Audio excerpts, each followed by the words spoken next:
Eccoci qua, buonasera a tutte e tutti. 안녕하세요. Come state? Tutto bene? Grazie mille per la vostra partecipazione. Oggi con noi, finalmente, magari alcuni di voi si ricorderanno di lui.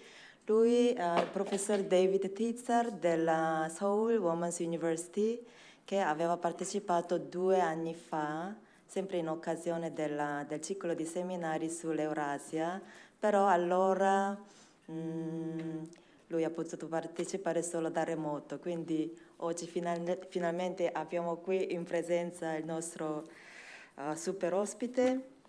Okay, so let me introduce you.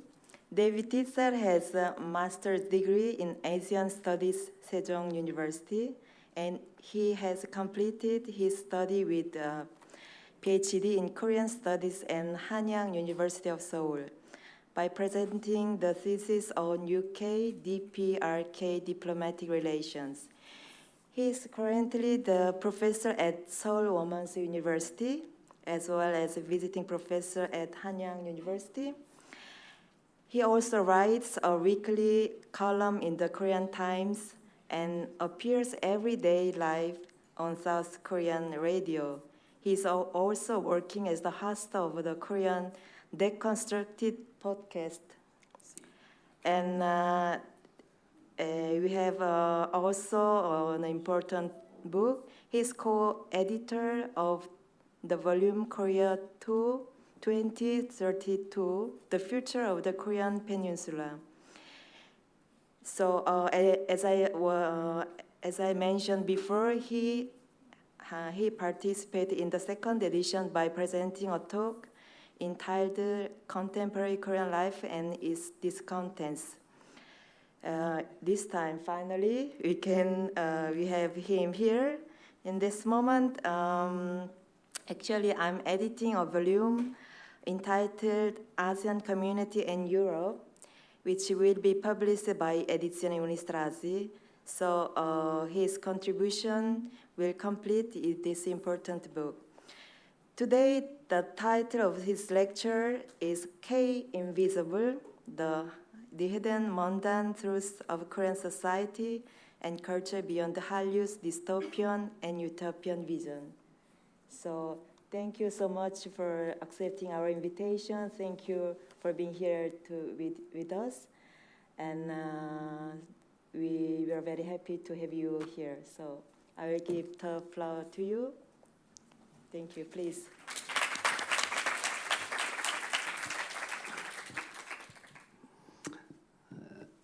안녕하세요.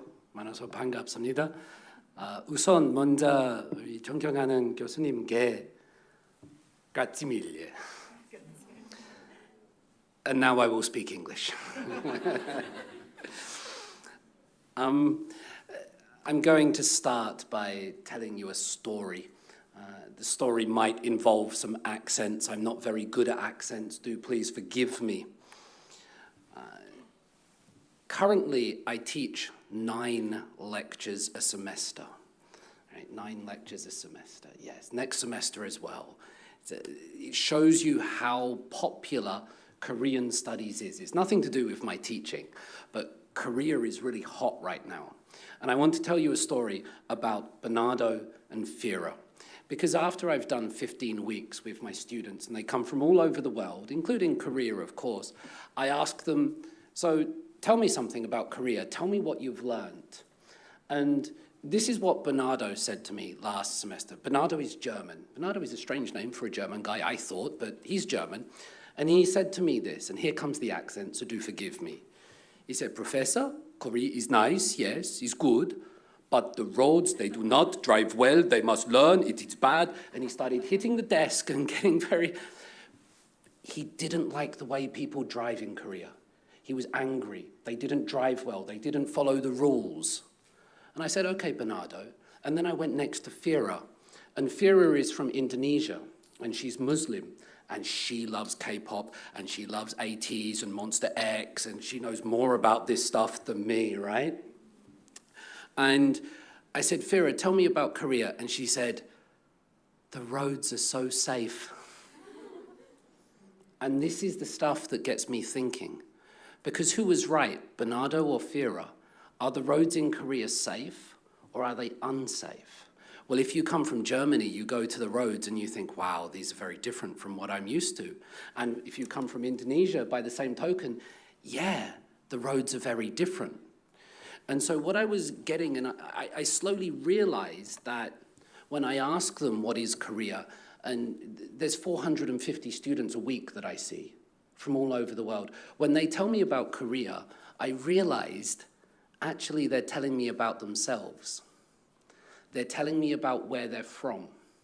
They're telling me about their values. For example, if they tell me, David, the gender disparities in Korea is very bad, they're telling me they're interested in gender. If they tell me the 편의점s, the convenience stores are awesome and I love the triangle gimbap and let's go, right? I know that they like convenience. What I'm trying to get is sometimes the more you say about Korea, you're not actually describing Korea. You're describing yourself. And we're left with all of these different opinions of Korea. And can we ever actually get to Korea?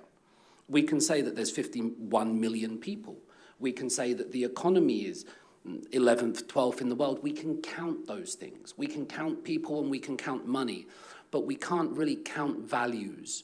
We can't count opinions. And this is what interests me, because when you try to get that, it's like eating soup with a fork. Every time you pick it up, it just falls away from you. So the idea here is I've tried to make it clear to you, what we say about Korea says more about us than it does about Korea, right?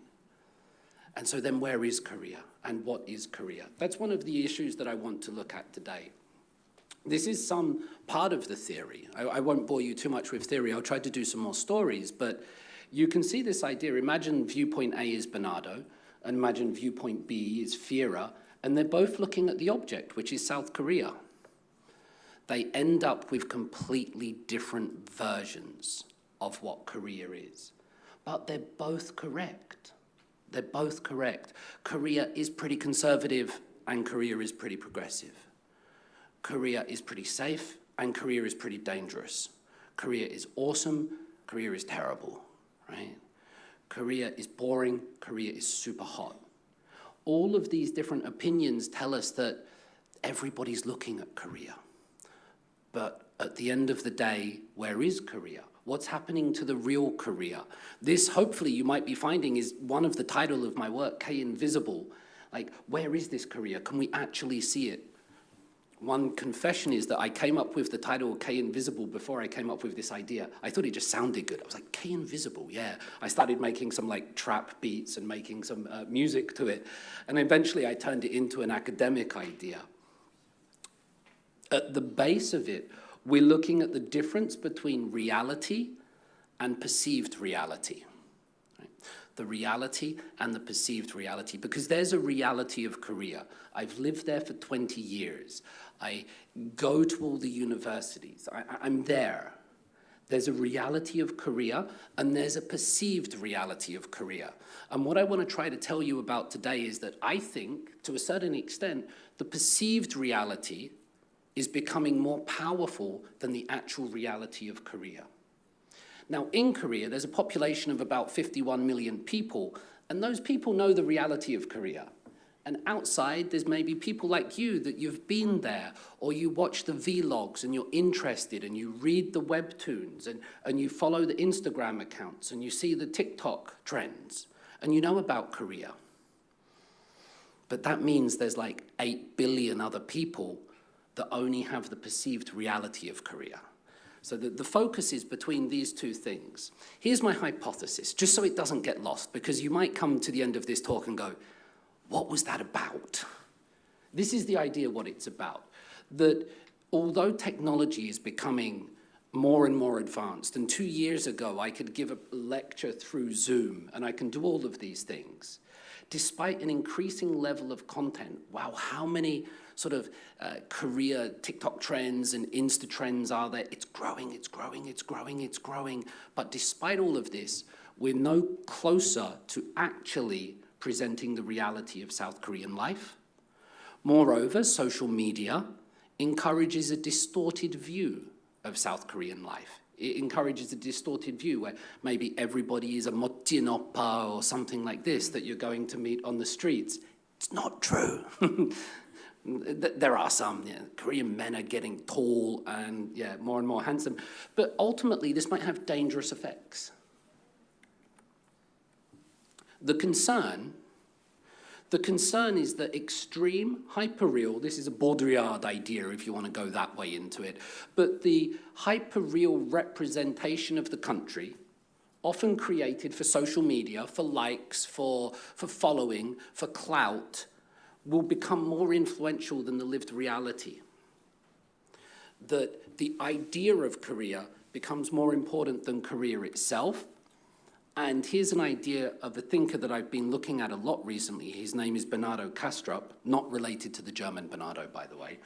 Bernardo Kastrup does some excellent work on the concept of idealism, that we mistake the map for the territory. You might have heard the idea of if you have a dog, there's lots of dogs in Italy, more than Korea, by the way, when I've been walking around Siena and Firenze, and loads of people have got dogs. If you have a dog and you point at something, the dog doesn't look at the object you're pointing at. The dog generally looks at your finger, right?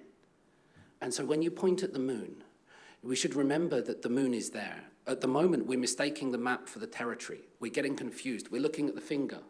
We're looking at this, but the object is there. Korea is there.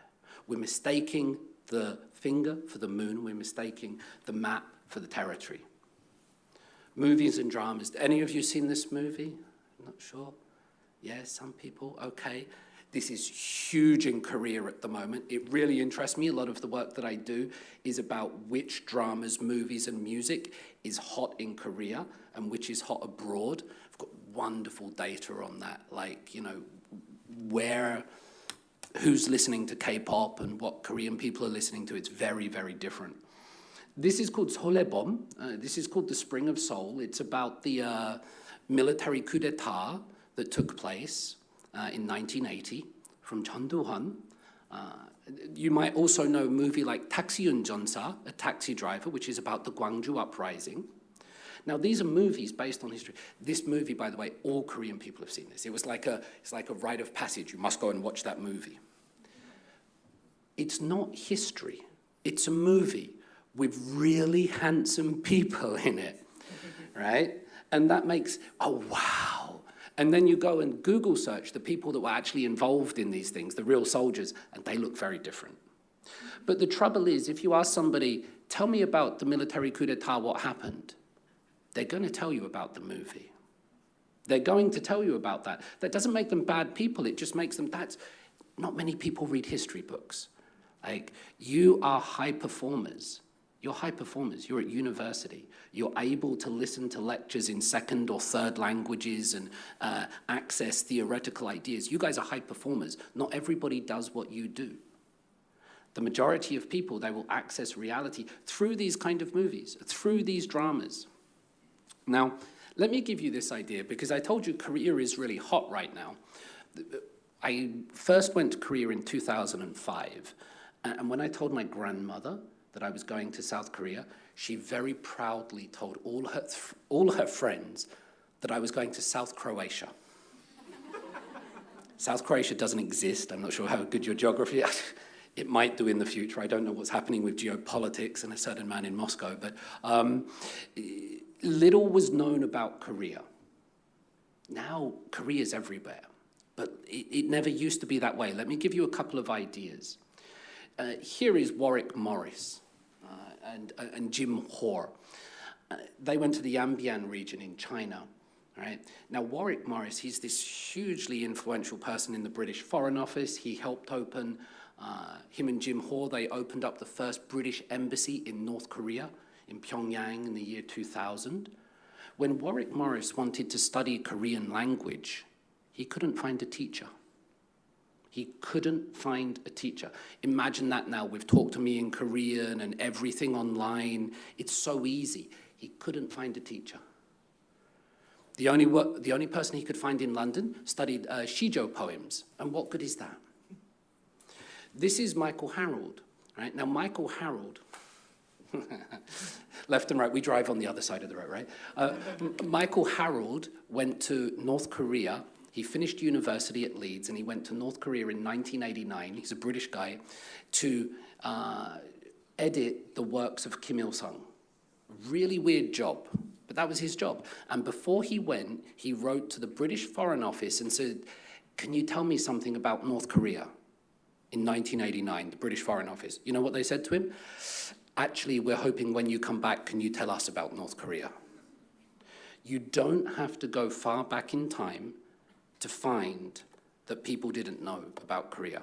Now, this is a friend of mine. His name is Daniel Tudor. He wrote the book, Korea, the Impossible Country. It's a decent book. There's a lot of good stuff in there. This is in the foreword of his book, saying that when he started writing in 2010, it was hard to find books on Korea. It was hard to find them. So it's not very long ago we didn't know much about Korea. Now, wow, it's hard to keep up. It's hard to keep up with all the information about Korea. This is the first point of my hypothesis, that we've gone from literally no information about the country to almost too much. One of the things that Professor Jung didn't say is that I write book reviews for NK News. Right? So and my job is I have to read books about North Korea and then write a review. Do you know how many books are published every year on North Korea now? I can't keep up. I can't keep up.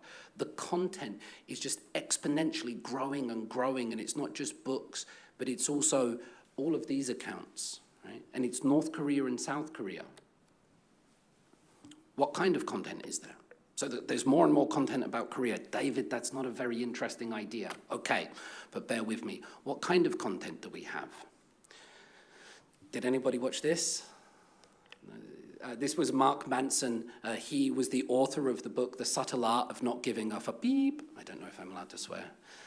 Somebody might be watching on YouTube. He wrote that, and he put out this YouTube video, and it's called, "I Traveled to the Most Depressed Country in the World." Wow. It's a good video. The title is clickbait, all right?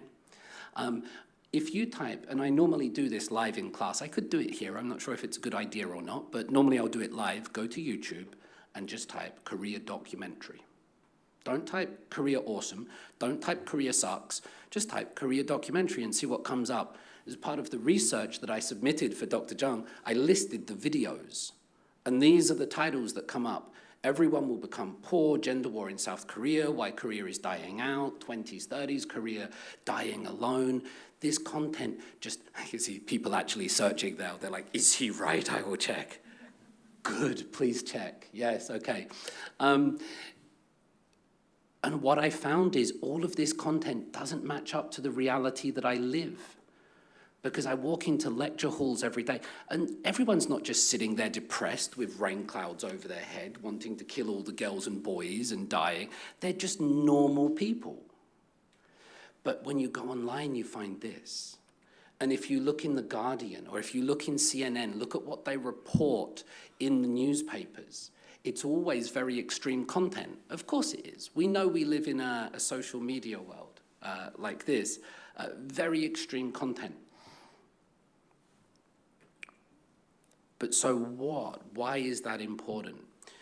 It's because imagine that you live in Siena and you have no interest in Korea, and once every 3 months an article comes in the newspaper and it's about South Korean people are dying. Or every 5 months there's something that comes up on your YouTube feed and it's Korea will go extinct, right? It's not for us, this idea. It's for the people that have no idea about Korea, and when they do see it, they see this very extreme version of reality and they go, oh, wow. And it's in the mainstream newspapers, it's in BBC, it's in all of these places.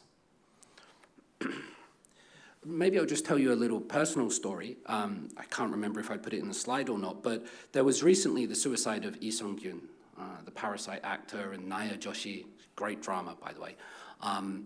And I went on Spanish national television, Danish radio, and Channel 4 News in the United Kingdom, and they asked me to talk about it. And I was thinking, I wish I could talk about something different sometimes. Why is it only when there's some extreme event, like all these things reach out to me and try to grab me, and they want to talk about this story? And I realized this is maybe a little bit sensitive or maybe a bit too much 고백 or TMI, but I realized afterwards that, you know, I didn't really quite tell the truth when I was on television. Because yes, it's a very sad event, but I was kind of thinking, what about his kids? You know, what about his kids and family? What about the trauma that he's passed on to them and what's gone on? But then I realized that I didn't say that on television because I was kind of a little bit scared, and I was like, don't do that next time, David. Media affects the way we present these ideas. Coming back to this, right, there's this idea called hallyu. You're probably all familiar, well, you might not be. There's this idea called hallyu. The Joseon dynasty ran from 1392 to 1897. It was this 500-year dynasty of Confucianism in Korea. And hallyu has emerged in modern society to refer to a society that's literally hell, that is full of suffering, that's full of psychological, emotional, economic abuse, right? It literally hell on earth. And this is, you'll see it in academic literature, you'll see it in newspapers, it's everywhere. It's a very catchy type of thing, hallyu. To me, it's an extreme presentation of Korea. It's a finger pointing at the moon, but not being the moon itself. And I realized it was extreme when I considered the words of one of the greatest thinkers of our time, RM. Now, RM once said this, and when he said this in an interview with RM is the lead singer, the leader of BTS, for those that don't know, okay? They're on hiatus. They're doing military service. And I remember when I put Jungkook's song on, like, for my daughter in the car without having heard it first, I quickly turned it off. Quickly turned it off. I thought they were nice boys. He said this. I love this quote from what he said. He said, you know, Korean people are sad, Korean people are depressed, Korean people are suffering. They asked him to comment on this, and I'm going to read his quote because I think it's brilliant. He said this: people in the West just don't get it. Korea is a country that has been invaded, devastated, torn in two. Just 70 years ago, there was nothing. We were getting help from the IMF and the UN, but now the whole world is looking at Korea. How is that possible? How did that happen? Because people are working for hard to improve themselves. You are in France or the UK, countries that have been colonizing others for centuries, and you come to me with, oh God, you put so much pressure on yourselves. Life in Korea is so stressful. Well, yes, that's how you get things done. And it's part of what makes K-pop so appealing, although of course there are shadows. Everything that happens too fast and too intensely has side effects. It's brilliant. Sometimes we compare Korea in 2024 to Sweden. We say, why is Korea's gender levels not as good as Sweden? We say, why doesn't it not have this the same as France? Why isn't it up there with Canada on this? Well, because, do you know history? Right? Do you know that Korea was colonized, divided in two, faced a civil war, lived under military dictatorships? Here's a good question for you. Do you know when Korean people were first allowed to travel abroad? Does anybody know the answer? January the 1st, 1989. That's when South Korean people could first travel abroad without government permission. It only became a democracy in 1988. It's been a I know it sounds like a long time ago for you young people, but in the space of history, Korean people have only been going abroad and only been speaking their mind for, 30-odd years. Before that, the reason they all went to Jeju on honeymoon, Jeju Island, is because it felt like going overseas. We get on a plane and we go somewhere. It's the Hawaii of Korea. It's really because they're not allowed to go overseas until 1989, right? And so this hallyu, this idea that Korea is struggling, Korea is suffering, I'm like, no, it's not actually. It's doing pretty well. And you never know that in 50, give it 50 years, it might be doing even better. I'm not sure. It might not do. But this hallyu narrative has little understanding of the trajectory of history. It compares Korea today to other countries without really understanding what's going on, in my opinion. And RM, good student on that. The other narrative that you're going to find is gukbong. Now, gukbong translates literally to national methamphetamine, right? And the gukbong narrative is this idea that everything in Korea is effing awesome. Korea is sparkling, Korea is prestigious, Korea is this beautiful place where not only the pyeonijums are awesome, but the men are there, everything's safe. And again, this is just a really distorted view of reality, but it exists out there. And it's very strong and prevalent. One of the best examples I've seen of this recently, as I do my TikTok, right? By the way, it's really interesting to me, Korean people don't use TikTok. I'm not sure if it's in general. I'm not sure if it's anti-Chinese sentiment. I'm not sure why, but in general, Korean people don't use TikTok. It's really weird. Some do, but in general. You have this trend on TikTok, Korea be living in 2050. And you'll find these videos about getting coffee from a robot.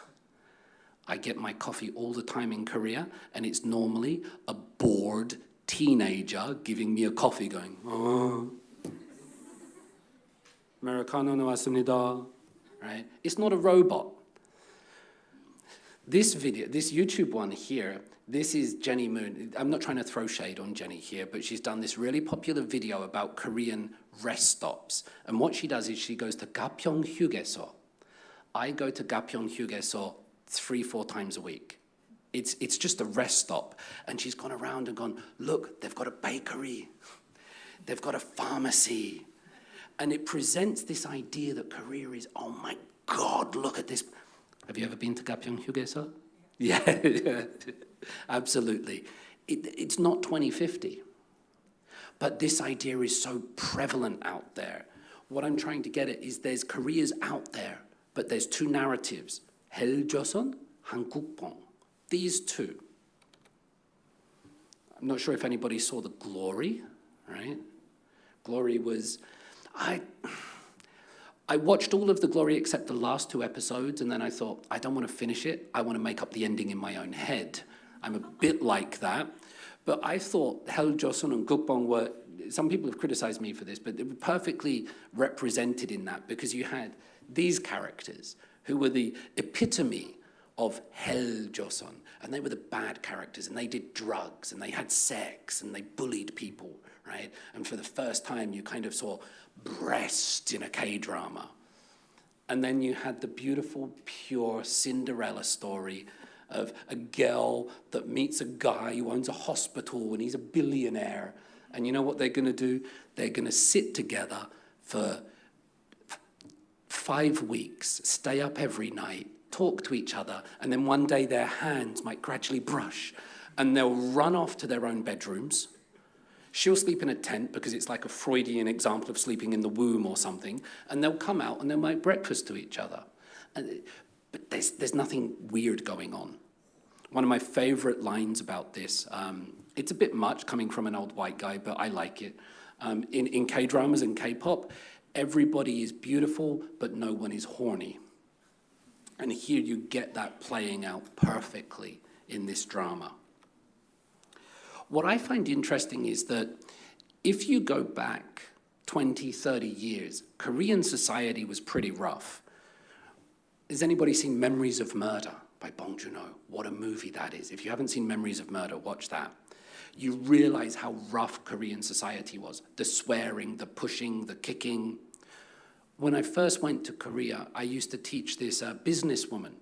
Her name was Eleanor, that was her English name. And during the breaks, we used to go down to the first floor in Gwanghwamun Square and we used to smoke cigarettes together. And she said to me, David, if anybody comes up to us, please quickly speak English or Japanese, because if I'm a Korean woman smoking in public, and a Joshi might slap me. Women were not meant to smoke in public.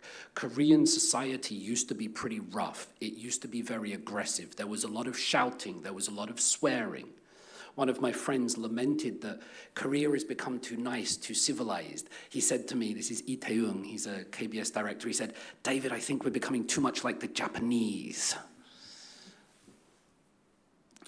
My European students, they say to me, David, the subway is so quiet here. Because they're used to this talking and this blah, blah, blah, and they go to Korea and it's just quiet now. In the 1980s, in the 1990s, in the 2000s, Korean society, the reality was rough. The dramas, anybody know the drama?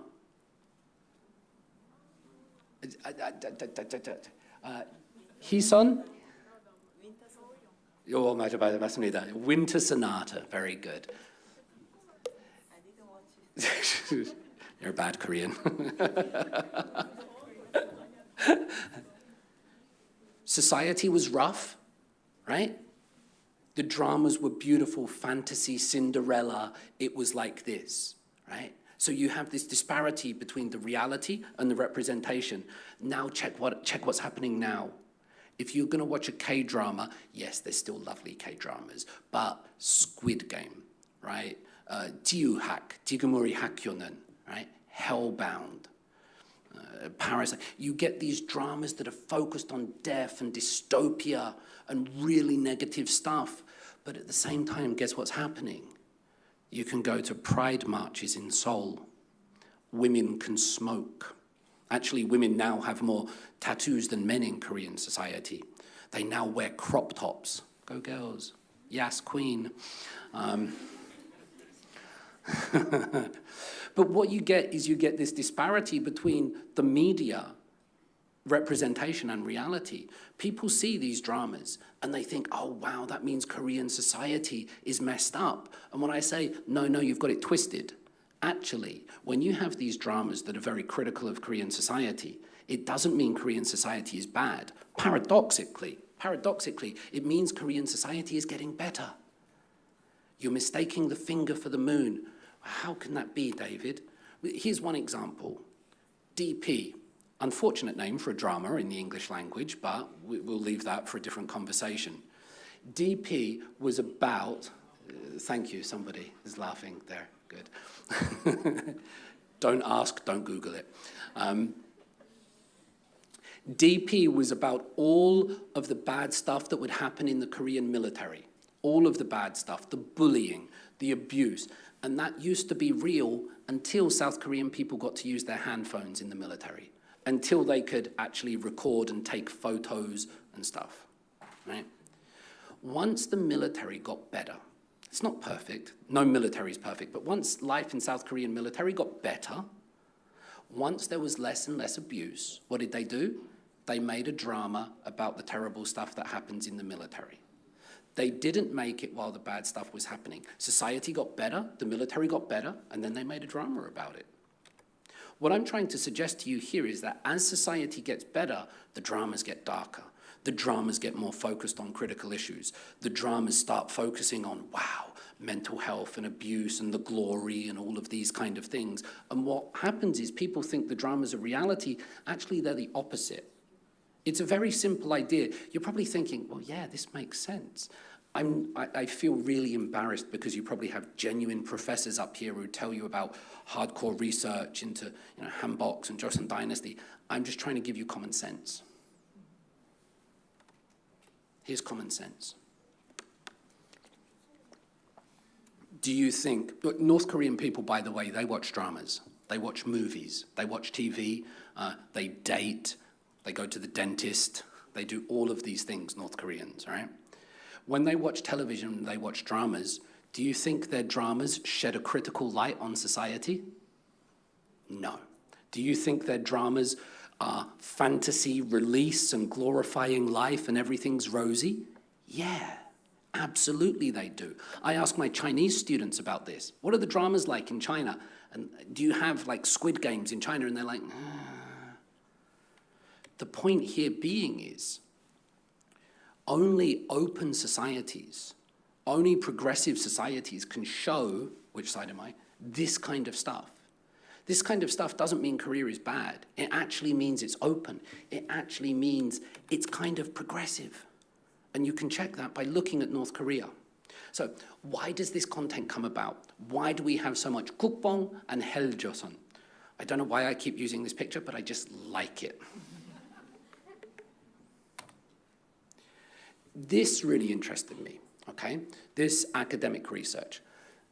Latin and Malia. I don't know if anybody knows this, but it's like back in the day, okay, boomer, shut up.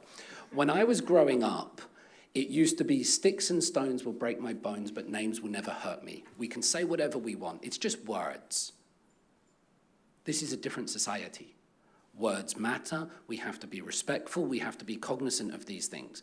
Now, in terms of generalizations, and this is in the academic literature, you can go and find it. It really, wow.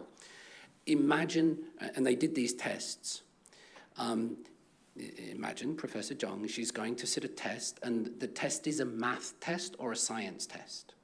I'm sorry to use you, but there's nobody here. Before she takes the test, if she has to fill in her name and then her gender, if she's reminded of her gender before she takes a math test, her score will go down.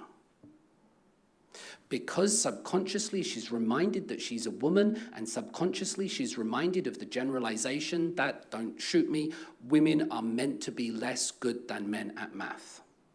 Right? And so this is in the academic research, this is in the literature, that reminding somebody of their gender affects how they perform on a test.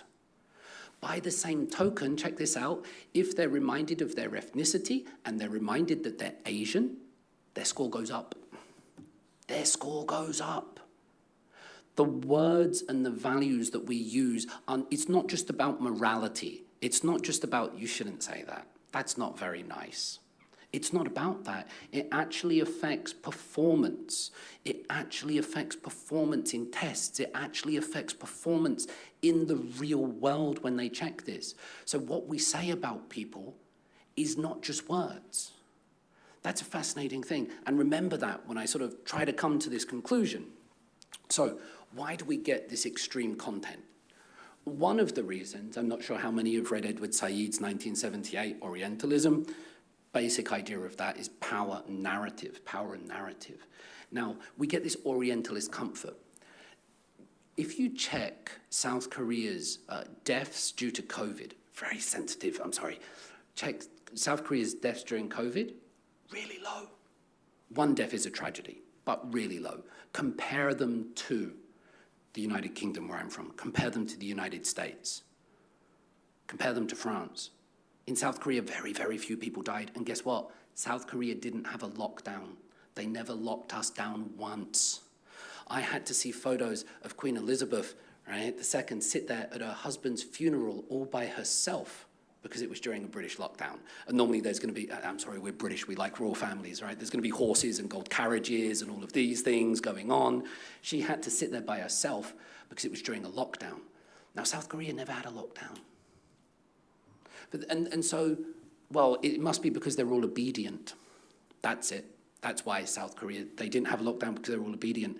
Have you seen South Korean people protest? Have you ever been to Gwanghwamun? Man, these people protest. Man, they're not obedient. Man, they hate their presidents and they take to the streets and they're like, come on. So I think there's this idea that, you know, South Korea is like, the expression is 폼미쳤다. South Korea is crushing it. Thank you. South Korea is 폼미쳤다, is crushing it, but there must be something wrong with it. I think that's why this content comes out. It makes the West feel a little bit better about itself, where they're doing okay, but there must be some deep underlying problems. How about maybe no, there's not. Every country has problems. So maybe there's this Orientalist comfort that comes from it. The capital of anxiety, right? Social media loves a story about dead Koreans, single Koreans, sad Koreans. Imagine you're going to Netflix and you want to promote a story. You say, hey, check out, I've got an idea for a drama. They say, what happens? Well, like 500 Koreans die and then there's this, and they'll be like, okay, right? These things are valuable and I'm not sure why, but they are. There's a capital of anxiety going on. Actually, they've done studies as well that shows that trauma, secondary trauma, affects the brain the same as real trauma. My wife is sat at the back of the lecture hall there, and sometimes she's looking on the news, and the news is filled with, hello, the news is filled with all these stories of kidnapping, and this is what the news is these days. 10 bad stories, and then the weather. That's what happens in the news. And you watch this and you're like, oh my God, the world is terrible. I'm so scared. That's what we're fed every day. The gamification of society. Why does this content happen? Here's another reason. I was speaking to a very popular South Korean influencer who does loads of work on gender. And I really respect their work because every day they post out lots of stuff. This happened, and a guy did this, and a girl did this, and really reporting every gender story that ever happened in the country every day. And so I asked this person, respectfully, do you think that by reporting all these stories every day, although it's good, you might actually be contributing to the gender conflict in society by actually repeating these? And the person, no word of a lie, said this to me. Yes, David, but if I post a positive story, nobody likes it. And I was just like, I need to take a break from social media. I need to take a break from social media because social media begins to control you. You want that dopamine hit, you want those likes, you want those retweets, you want the follows, you want these things. And it starts to tell you what content will get you those likes, what content will get you those things. And after that, sometimes I just posted just like photos, like just these photos. I just post a photo with that with no explanation. It's just like, that was pretty cool, right? Because I wanted to challenge the way that social media can control us.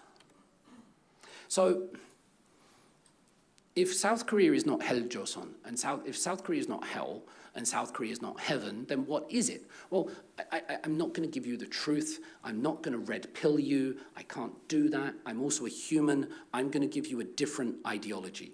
There's the Slovenian philosopher Slavoj Žižek, and he says, we all eat from the same trash can, and the name of that trash can is ideology. So I'm not giving you the truth, but I'll give you a different idea. Korea is amazing sometimes because, well, it's not amazing, that's the wrong word. The best thing about Korea is this: nothing happens. Nothing happens. You get up, you get on the subway. Now, in Seoul, there's like more than 10 million people. There's a lot of people going around on the subways. And you know what? Nothing happens. And then you go to class and you take a lecture or you give and you meet people. And then you go and you have lunch and you order from a vending machine, you order from a computer and your food comes and nothing happens. And then you take the subway home and nothing happens. And you go to sleep and nothing happens. And you wake up the next day and nothing happens. This is the reality of South Korea. It's actually pretty boring, right? The reality of South Korea, when you first go there, if you've been there, you're like, oh, it's amazing. And then after week 10, you're like, okay. This is the truth, that nothing happens. But you know what? It's really nice to live in a country where nothing happens. You don't want to live in a country where something happens all the time. Even I'm sorry for any Americans in the room, but I feel so bad because even I don't like click on mass shooter stories anymore because I'm just numb to them. I'm like, oh, there was another mass, I don't feel anything. Oh my God, I'm numb to it, right? It's good to live in a place where nothing happens. And in South Korea, a lot of the time, most of the time, nothing happens. South Korean life is monotonous. Does anybody know this drama? What's this drama? I don't know, I just recognize the That drives a lot of interest. I recognize that handsome guy's face. Yeah, it's good, yeah. This is called 나의 해방일지, or My Liberation Notes. Really popular amongst people in their 30s, 40s, and 50s because it's just about people sitting around being bored with their lives and drinking. It's when you sort of get this midlife crisis, existential, life is a mess. The best thing about this drama is, of course, something happens, it's a K-drama, but there's these huge long scenes of them just taking the subway to work every day. And they're bored, and they sit there and they look out the window and nothing happens. And they go to the office and it's boring and nothing happens. This is what I try to get to people sometimes, that South Korea is not this or not this, and of course it's so much common sense. But how can you get across the idea on social media or Netflix dramas or movies, the idea that nothing happens? Nobody's going to buy that idea. Nobody's going to click like on that. I sometimes challenge my students, right? Now go out and your homework this week is go and take a photo of real life Korea. Don't go and take one shiny one of the Lotte Tower like this, or don't go and take one of an old person pulling cardboard down the street, because they take those photos. Go and take a photo of real life Korea. And then how many people are going to like that photo? Not many. But that's real life Korea. Our ecosystem, the world that we've created, doesn't allow us to communicate reality very well. It allows us to, or it encourages us to create or to communicate very extreme measures. And we as people, we as humans with vanity and ego, and we want this, we follow it. Okay, I'll post that, I'll post that. Here's a term that I invented. This is one of my creations. It's called Maum spacing. It's not the best term. I wish I created a better term. I'm not sure if you know this, but if you get a group of people in a room with Koreans and Western people or foreign people, South Americans, and you ask them, everybody point to the clock, everybody points to the clock, and you ask them point to the door, and they point to the door, and you ask them then to point to their mind. All of the Western people point here, and the Korean people point here. And then they go, oh, sorry for getting it wrong, this is my mind. This is their Maum, right? This is what drives them, the Maum. Now, what Maum spacing is, essentially is, you walk into a coffee shop in Seoul, and you get your phone or your laptop, and you put it down on the table, and then you go up and you order your your ice Americano, right? And then once you've ordered that, you go outside and you smoke your vape, and then you go, I don't vape, I just used it. And then you go back inside, and you know what? Your stuff is still there on the table. Nothing happens.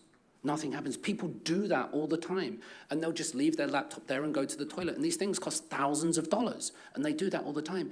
And I ask Korean people, what do you call this? And they looked at me like, you're crazy. What do you mean, what do we call this? Because if you put your stuff down, right, and then you ask the person next to you, can you watch my stuff? They would look at you and go, why are you talking to me? Like, what are you doing? Don't talk to me. There's your stuff, just go. As soon as we arrived in Paris first, I got a message on my phone from Korea saying, be careful of pickpockets. Just all these warnings, like, be careful, they're gonna steal stuff from you. And so I asked the Korean people, when you go into a coffee shop, you leave your stuff there, what do you call it? And they went, there's no word. There's no word. And so I said, okay, I'm going to call it Maum spacing. I was drunk. It's true. But I called it that because I said to people, do you know that in other parts of the world, people don't do this a lot? They don't do this a lot. And they said, what? Leave your stuff down and nothing happens. And they were like, really? I was like, yeah. It's kind of nice to live in a country where nothing happens. And the thing is, they don't realize it. People don't, it's not seen as special. We don't even have words for it. We don't have words for nothing happens because how can you name nothing? Very badly, apparently. But that's it. That was what I was trying to get at, because one day that might not happen anymore. That would be sad. It's nice to have a place. My wife is going to kill me for telling you this. Sometimes I don't lock my car. Because the keys are really big in my pocket, and sometimes I wear tight trousers, and I'm like, oh, this is bullshit. Oh, I'll just leave the car open. I'm going to get in so much trouble for saying that. But it's true, sometimes I don't lock my car. Because it's not going to happen. I'm not sure if this will work. This is Hyunji. She's into Vogue dancing. She does all that, and she's been teaching me about that, and she's really cool. I just want to give you this idea. Sorry, not Vogue dancing. Vogue Femme. That's what she's into. Vogue Femme. And if this will work. But when we talk about like the safety of Korea, no one's going to steal from you. If you lose anything, it will come back to you.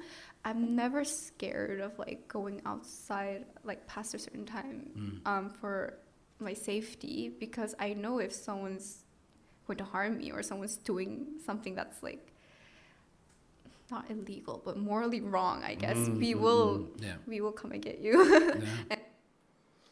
It's just a little clip, but it would be very easy for like an old white man to say, I don't feel in danger in Korea, that you can walk around the streets at 2 a.m. and it's perfectly safe. It's actually a very nice feeling, right? But there's Hyunji, in her own words, as an attractive young woman saying, I feel safe. And I ask this question to a lot of people, and they say, yeah, I feel safe. You don't get that narrative too much online. It's very hard to feel online. By the same token, sort of with 탈북자, or North Korean defectors, right? North Korean defectors, and I know a couple, right? And I'm close friends with them. Imagine a North Korean defector and you ask them, how was high school? And they went, it was all right, it was boring. Are they gonna get a book deal? No, they're not gonna get a book deal. If they're a North Korean defector and you say, how was high school? And they say it was all right, they're not gonna get a book deal. If you say, how was high school? They say, we had to eat rats and people were getting shot, and they're getting a book deal. We're encouraged to do these things. Ultimately, what I've tried to give you today is that there is a difference. It's such a stupid and boring idea. I can't believe people pay me money to talk about this or fly me to Italy. The idea is that reality and media are different. Reality and media are different. Media is very good. I love social media because it allows me to connect with people and I get these messages and I see a different side of the world. But by the same token, media can distort. And imagine we're making all of these videos. Korea is the most depressed country in the world. Korea's sad. Korea's not having kids, right? Do you remember what I taught you about generalizations? Do you remember what I said about the academic literature? That if you say these things to people, subconsciously they will perform differently. Now imagine you're a young South Korean person and you grow up and you see all of these stories about your country is depressed, your people are sad, your people are lonely, your people not have kids. How do you think it affects their performance? Maybe it actually gaslights them into negativity. Maybe it actually gaslights them into that kind of behavior.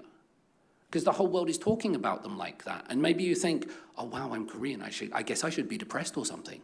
I guess I shouldn't have kids. I'm kind of this idea that we should do, I don't think anybody's ever said this before, positive gaslighting, right? I would love this idea. It was when MBTIs became very popular in Korea, and everyone was asking me, David, what's your MBTI and MBTI? What I wanted to do is I wanted to get all of my students with introverted MBTIs, so they were I would love to lie to them and say, you're an E, you're an extrovert. And I know it's really immoral. I'm very sorry. I just saw some people go, you're a horrible person, David. But imagine you lied to them and you told them you're an E. They would go, oh, I guess I should try to become extroverted then. Imagine the stories that we tell each other are so important. The stories that we tell each other about who we are and what we are as humans, because we don't tell each other much stories anymore. You know, now it's all about the 3.4% increase in the first quarter and its statistics and its data and its rational thinking. Do you know what? Humans aren't moved by statistics.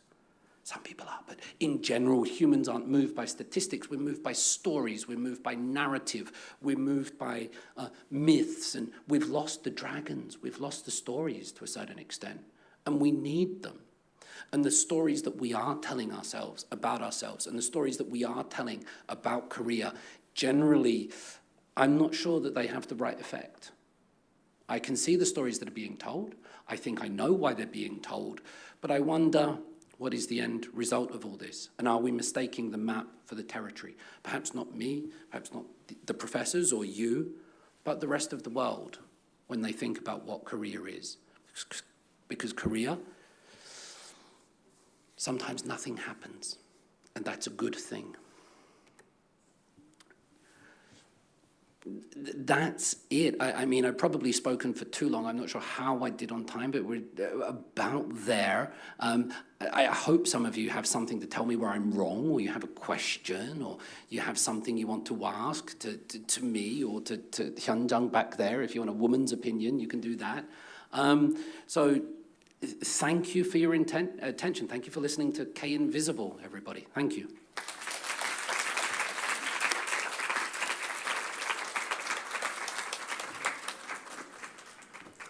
Thank you for your perfect talk in an hour. So you are perfect. And Actually, I'm wondering why did you choose this image for your talk, 석치 상회? 그냥. Okay. Just aesthetic reasons. I just liked Because it. nothing happened. Yeah. Okay. What do you think of the image? I love it, but very nostalgic. Yeah.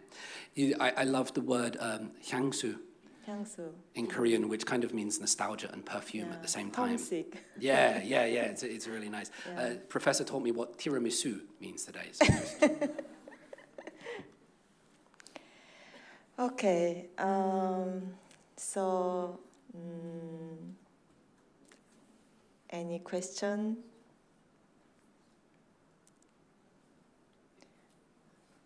I know many of you are very interested to this topic, and actually many of our students are approaching to the study of Korean language and culture for various motivation, among that absolutely the culture related to K-pop or K-culture in general. But in this occasion, you talk about also the Korean society by the other point of view. It was very important. I want to, se non avete ancora domande, I want to ask you, because you are teaching in the Seoul Women's University, and we know in Korea, so we have some universities for only women's. I don't know if you are your research, your study is in this moment are focusing on also gender issue, and because you are actually teaching Korean women's students, so I think it's very. I can imagine it's very important, because in Italy in this moment we are talking very much about the inclusion, gender issue, feminism, and equality. So it's a very hot issue. So what's the situation at your university and among your students? Thank you very much for that question. As we walk down the corridor here, my wife asked me what the toilets were. She was like, what? And I did my best to explain, because we don't have those type of toilets. I also teach at Hanyang University, which is boys and girls, but those kind of toilets, not quite there. What's really interesting is when I first arrived in Korea, Korean toilets were unisex and they were just a squatter. Right? Everybody used I'm sorry to use that word, but everybody used the same toilet. You remember this, yeah? And they've sort of gone the other way. I will say one thing about gender very quickly, which is what I've noticed is that, and this is a very broad generalization, just to answer quickly, is that I grew up in the United Kingdom. I grew up with Queen Elizabeth as the head of state for 50-odd years, Margaret Thatcher, the prime minister of the country, for 13 years. And in my family, my grandmother, who I already mentioned, the head of our family. So it was very natural for me to see women at the top as powerful people. Now, I ascribed, just because of how I grew up, to a form of liberal feminism. Now, liberal feminism is the idea that men and women should be treated equally. And if a man can drive, a woman can drive. And if a man can do this, a woman can do this. And you treat people exactly the same, that gender itself is immaterial. That's not how they do it in Korea. By the way, the word feminism is quite it's a bomb in conversation if you put that there. It's a very hot topic. But feminism, they go with generally, they go with standpoint feminism. Now, standpoint feminism is the idea, for example, men are from Mars, women are from Venus. It might be the other way around, I can't remember. But it's the idea that as a man, I'm never going to understand what it means to be a woman. And as a woman, you're never going to understand what it means to be a man. And biology matters. Biology matters. That's standpoint feminism. And that's what they go with. They differentiate between this. And so at the moment, all of the men, including RM, who you saw, and everybody else, they have to do military service. Do they want to do 2 years military service? No, they don't. Why do they have to do it? Because they're men, because they're biological men. And actually, if a trans person changes their gender legally, the law still applies to them that way, right? Is anybody going to get elected by saying women also have to serve in the military in Korea? Anybody that puts forward that proposal will not get it. So at the moment, it's still run on biological lines. The differences between men and women are seen as biological. I'm not sure what it's like in Italy, but women get a magic day every month at the university and office. They submit a form and they get a day off for their period. My European student said to me, David, I don't need a day, I need a week, right? But it's based on biology. Men and women are treated differently in Korea. Why? Biology. Is that the way it's just the way they do things there. It's not right or wrong, it's just in general that's the way it plays out, I think. There was a question over here. This has been real K invisible, nothing happens and you're worried. Hello. I can hear you. Okay, so I have.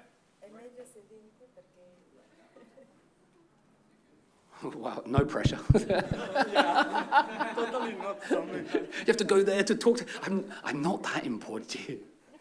Okay. Yeah. So I have here my my lectures from when I went to Korea. Yes. For 4 months, and I studied sociology. So I studied pretty much like what is it to like really understand the Korean society in a viewpoint that in the like from the beginning of South Korea, so from the end of the war to nowadays, and it was really and I found like by the lecture that you just gave and study with Professor Kim about Korean history, Southeast Asia history, so about also about Choson, the Choson period, and I was like, but like, why is like, I know that, as you rightfully said, that the truth is not black and white, but is gray, where nothing has happened, and I saw that because I was like, nothing really happened. So there's not a part that I was in Korea during the time that the Itaewon incident happened. So it was the only big thing that really happened. But I was able also to see like one of those protests from the citizens, and it was really strange, but really interesting how they they went into the streets. A lot of people, and I was going to by the way, the question is, so like Halchoson is a term that is scholarly and publicly associated with its problem about the youth that doesn't wait. So the Halchoson. It's about like how the youngsters don't feel like they have everything but nothing about like the future. They don't have a present and they don't have a future. So like, no, it's mine, I think. So it's not about, what do you think? Like, is it really about like black and white on something that the youngster didn't experience because of social pressures from the older generations? Like, yeah, we see like the magic of the white side of Korea and the bad stuff of like that some never happens of the black of Korean society, but it's like, why then they create something like the spoon classes, where there's no social mobility anymore, unlike like in the early 60s and until the 80s, where everything became like the society arose from the ashes with nothing. So like they had nothing and they became like this advanced. So like why now they want to get into this black and white instead of just portraying the gray side of like there's everything and there's nothing? It's a very good question. I understand you, and thank you for the terminology of using the ideas of black and white or yin and yang or things like this, because obviously that's on the front of the South Korean flag, right? Yeah. The umyang. Now, why has it gone into this black and white? I tried to play this out with the idea of social media, because if I speak to young people in South Korea, they don't know spoon class theory. This is something that academics write about in papers. They don't use that. And they don't really use the term hell joseon, right? The terms for them are flex and swag and YOLO and this kind of stuff, right? And sabasa, pomichotta that I used, right? Sabasa, saram by saram. And so what I think is, Simple. I was speaking to this group of people, and they're going to put out a new media production team. And what I said to them was this. I said, what do you want to talk about? And they said, we want to talk about taboo issues like mental health and feminism. And I was like, that's not taboo. Everybody's talking about that. Mental health and feminism are not that taboo. I gave them the idea that if you want to talk to something that nobody's ever heard of, go and speak to a girl that doesn't like feminism. Or how about this? Go and speak to some people that actually do want to get married and have kids. Because you never hear about, and I've got 2 kids, so I go to the school and I see all the mums and the dads there waiting to pick up their kids, and people in Korea are having children, right? Not many, but they are. Go and speak to them. So I think there is this reality that's there, but social media and life and representations means everything either has to be amazing or terrible or black or white, because grey doesn't go across social media very well. Grey is not the colour of our time. And that's not to discredit or throw shade on this time, but it's just not. You can see the world is becoming more polarised in everything. Every election is like 52 to 48 Brexit. I'm sorry, goddammit, but you get these kind of things. I think the world is going that way. Yeah, also like recently we had, I found like the percentage of like females that in South Korea that are more liberals, that are becoming more liberals than males that are becoming more conservatives about like social issues. So it's like, it's really strange, because when I went there, like, it wasn't nothing like that. Of course, they don't talk about these things, but there's something happening that no one talks about, because it's still like a taboo talking about like politics, when we should be like everyone in the world should be open about this stuff, because it's our future, and we need to like take the lead on our countries for the next generation, because we are not doing that right now. We are not like I have great hope. I have great faith in the next generation. I hope you guys that will too. be all right. Don't worry. So like, also, feminism. I studied that feminism in Korea like started in the late 80s with a book about like the difficulties of a young female that was socially pressured by her family to having kids, and like, and now I don't remember the name, but like it was like it defined a generation. So of female, like of girls that wanted nothing to have about like that values. So I think that it also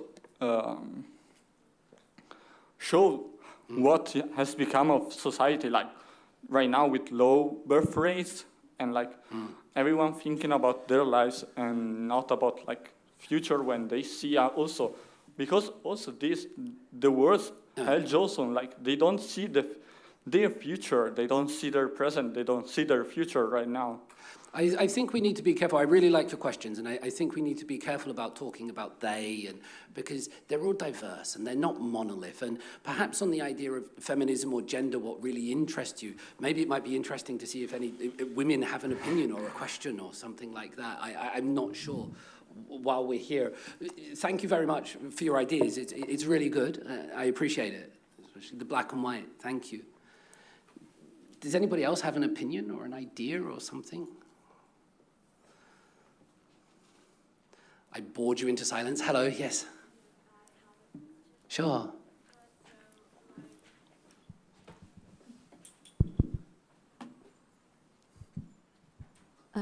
You talked about how Westerners or like people that are not Korean perceive Korea itself. I'm wondering, how do Koreans perceive, do they have these perceived reality about Western countries?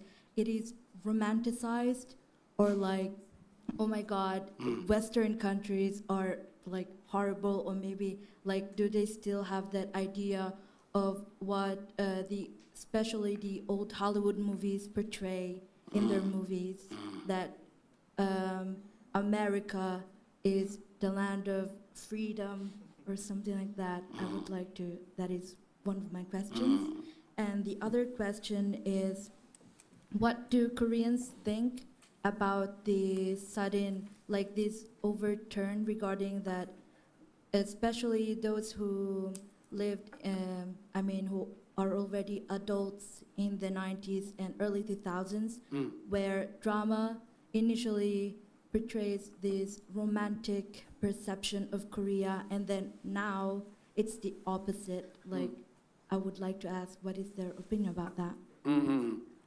Really good questions. Thank you for having the courage to raise your voice and ask this. Where are you from, by the way? You're from the Philippines.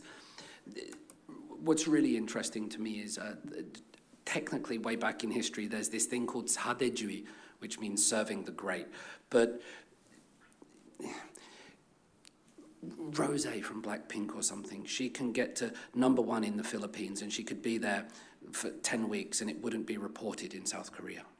And she could get to number 48 on the British charts and they would have an article about it in the news, right? So what's really interesting to me, and it's especially disheartening because if you look at where the streaming comes from with K-pop and things like this, right? Philippines, Indonesia, Mexico, Vietnam, these countries absolutely love this culture, but Korea really disrespects it. And it doesn't pay enough attention to what's going on there. And it thinks that to succeed, you have to succeed in the West, or you have to succeed in that part. So I've done some research on that, and I think it's very sad that that takes place like that. But I hope that it might change, because more and more Koreans are now going to Southeast Asia, they're going to Vietnam and things like this, and they're going to the Philippines, they're going to Indonesia, and they're interacting. And remember what I said, Koreans have only been traveling abroad since 1989. When I first walked in there, like into Korea, kids would run up to me and go, "Migokin!" And I'd go, "Listen, do you know about Benedict Anderson's Imagine Communities, right? I'm not American. I didn't do that." But it's a learning process. And I don't say that with any disrespect. There is still a focus on the West. And if you ask people, where do you want to go? America, America, America. I help about 15 to 20 students a year go to graduate school with recommendations and applications. It's all America. And I ask them, do you ever think about like health insurance or something like this? What about New Zealand? What about here? And they're like, America. That's still there. Will it be in the next generation? I'm not sure. But it is still there, and I wish it would be more acknowledging of where the hallyu success comes from, because it's there, based on the streaming charts. I would love to show you the data of the streaming charts, because when you see where all the streams come from, you see all the countries, and you know what's not there? France, Italy, Germany, Sweden, England, things like this. It's all Southeast Asia. I hope that answers that. The second question you asked was, how about the people that used to watch Winter Sonata? What do they think when they watch these ones now? Korean people didn't really watch Itaewon Class too much, right? And Squid Game and things like this. Of course they did, but this is content created for overseas audiences. Korea really hasn't got to terms with like trans issues yet and these kind of things. They'll get there, but the people watching the dramas in the 90s, now what are they doing? They're going to be in their 40s and 50s and 60s. They don't want to watch like death and heads blown up and things like that. It's not quite, even I don't. Do you know what, since I've had kids, if I watch K-dramas now, I say, oh my God, don't do it to me. It's like, I start getting emotional and crying, I think now, because I'm old and I've got kids, and I really think like I'm a 상남자, right? A very masculine man, but it happens to the best of us. So does that kind of answer? What do you think? Tell me about this hallyu thing, or tell me what's interesting to you. No, like I think I also have that type of mindset. Like I tend to not watch these violent, because Philippines, it's right under Korea. Yeah. So ever since I was a child, like I had the opportunity to watch K-dramas like every day. So I got used to this. I've watched Winter Sonata, and so like I have this romanticized, like, oh my God, everything is beautiful. And yes, I honestly try to avoid these negative, weird, and kind of extreme representation that are really popular right now. So I kind of understand them. I also tend to watch dramas that are just about everyday life, just like you said before. Yeah. So yeah, it's really interesting. Have you watched My Liberation Notes? No, not yet. Try that. Okay. It's really good. I'll write it down. Yeah, very good. Thank you.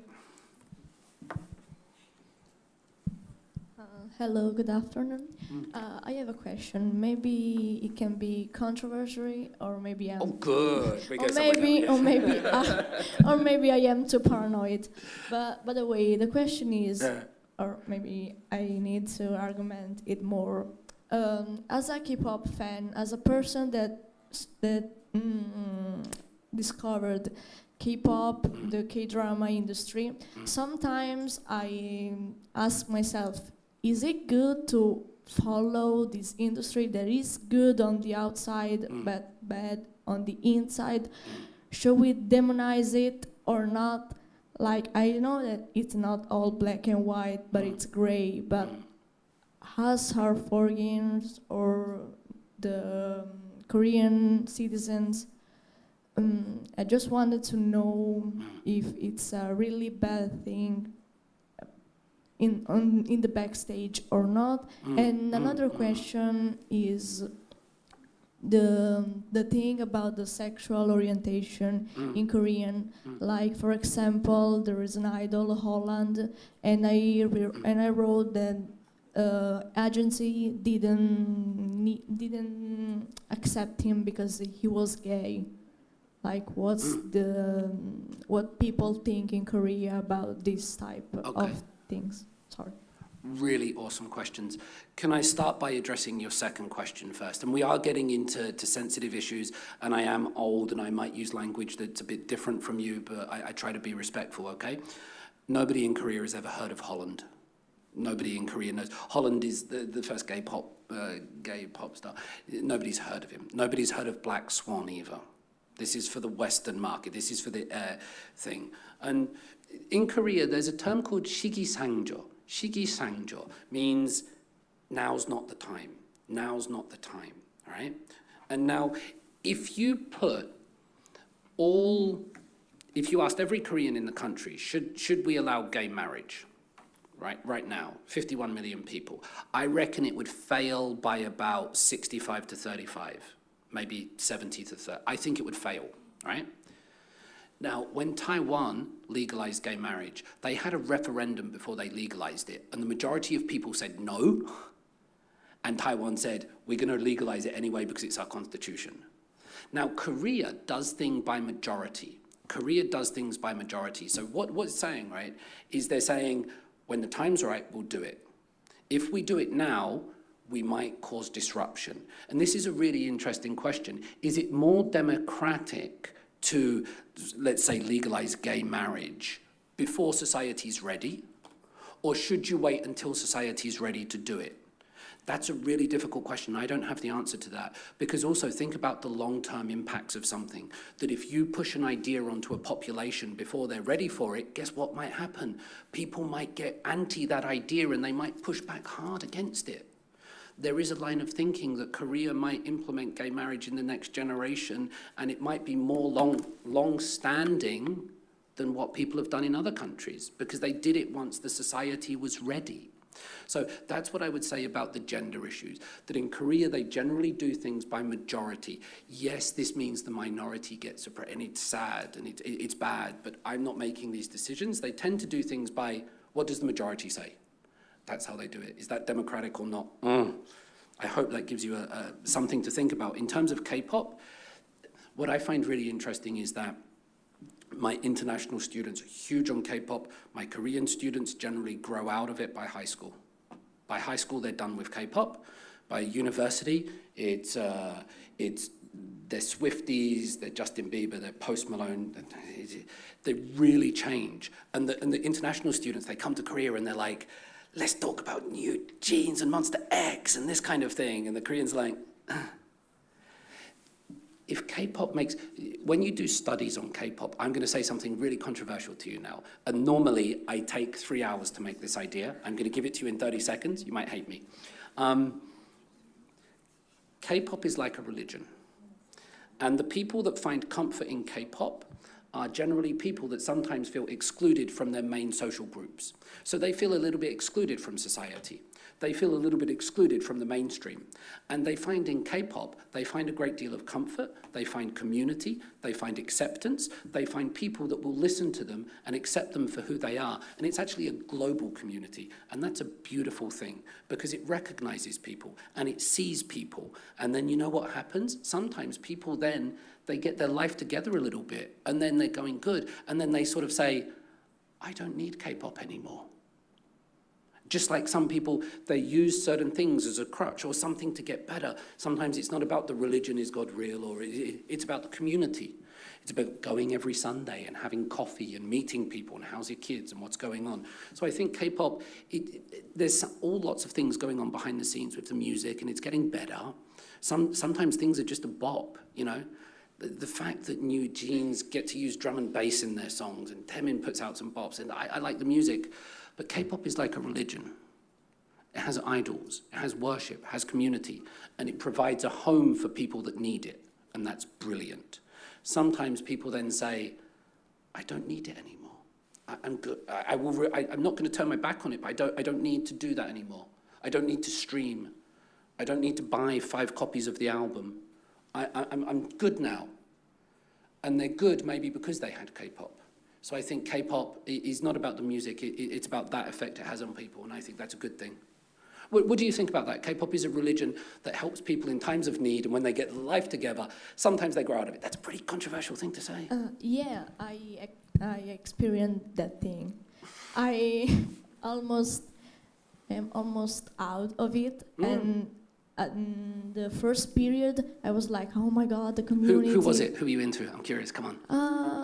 Come on. I still listen to K-pop. Yes. Yeah, I really like songs like Namjoon is one of my inspiration.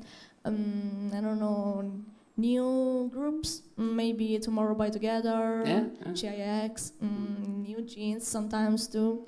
I don't know, just a little bit of everything. But I noticed that when you're not that into K-pop, maybe the community is gonna attack you because you're not enough. You're not following them enough. You're not streaming enough. You're not a true believer. Yeah. You at the beginning, you may discover a new home, a new house, a new community, a new family. But when you're almost out of it, when you don't need it 24/7, you can, that's my personal experience, feel that other people want you to follow it by the rules. That's my... And there's lots of rules. Yeah. I just don't like when people force things on you. So that's a bright side and broadside. And then we'll see if anybody else has a question, but then after that we could get into like boys love topic, real person slash and things like this, you know. It's a vibe. I think they're going to kick us out in a minute. There's something over here, please. Thank you very much, by the way, for not being offended by my religion things. 마지막 질문. The professor said we've got 5 questions left. No, 마지막. Sorry. You don't Hi, have the time, I so want- the last questions, yeah. I recently watched a K-drama that talked about mental health and how it is perceived in Korea. And I wanted to ask about it because in this K-drama, it was portrayed as if like people with mental illness were a bit like excluded by society. They are viewed negatively, but I am curious to know if it's actually like that. It's a really good question. This is not a flex. This is a 100% true story. I got an email from Forbes magazine this morning asking me to explain this very thing, right? And so I would love to bring the email up because I typed it all up over my espressos. 10, 15 years ago, mental health in Korea was a taboo topic, that nobody talked about it because in some sense it was disrespectful to your parents because it shows you that your parents didn't raise good kids. You know, if you had mental health issues, that was bad hyo, that was bad filial piety. It also encouraged social exclusion. You'd become a wangta. There was also this idea that if you had mental health problems, that was very selfish. If you have mental health problems when you're trying to build a nation, trying to get over dictatorship, trying to hamyandue, right, build the country, that's a very selfish thing to do. Another thing is that mental health topics were seen as they would go negatively on your health insurance. 10, 15 years ago, mental health was not a topic. Now, everybody's talking about it. New Jeans are dancing in psych wards for their music videos, and dramas are doing it. It's everywhere. This change from mental health being taboo to mental health being everywhere shouldn't be unusual. Let me just tell you why very quickly. Korea has had 3 revolutions in the last 30, 40 years. Revolutions. Korea is not a conservative country. Korea first had an economic revolution. It went from being genuinely poor, Gangnam was mud, to one of the richest in the world. Then it had a political revolution. When my wife was growing up, she had to do exercises every day at the school. Right? Imagine asking people to do exercise every day before school now. You would get slaughtered. It's now a democracy where you can say anything in the world. It had a political revolution. And then it had a cultural revolution. It went from being nobody cared about Korea to Korea is hot.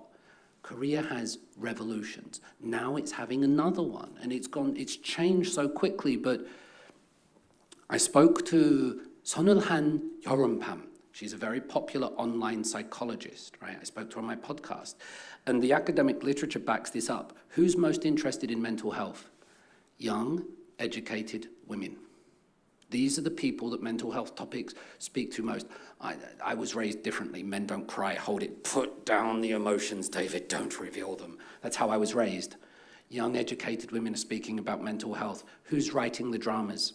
Young, educated women. Who are they writing it for? Young, educated women. Who's making the K-pop?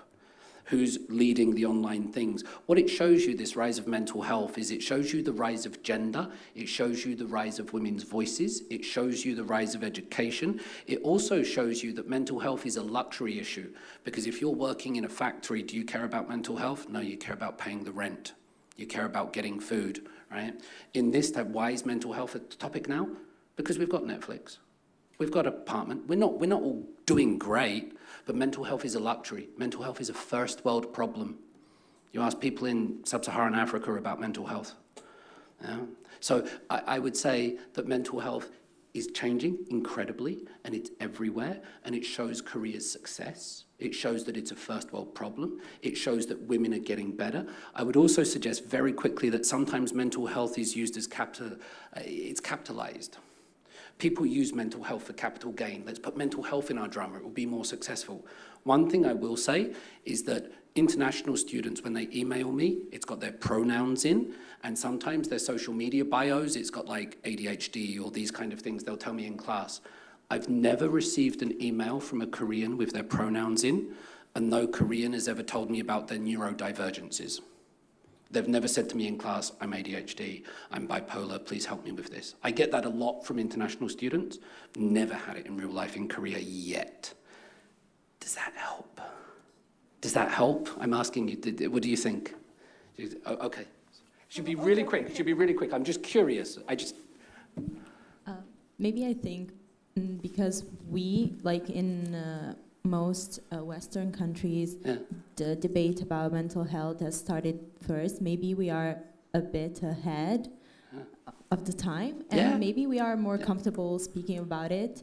So maybe Korean people will get there in a couple of years. I think it will be in a couple of years. It won't take long. Here's a bad question. Is it good though? What if we're meant to be stronger? What if we're not meant to talk about that stuff? What if it weakens us? What if we're meant to be anti-fragile? I'll stop. I'll stop.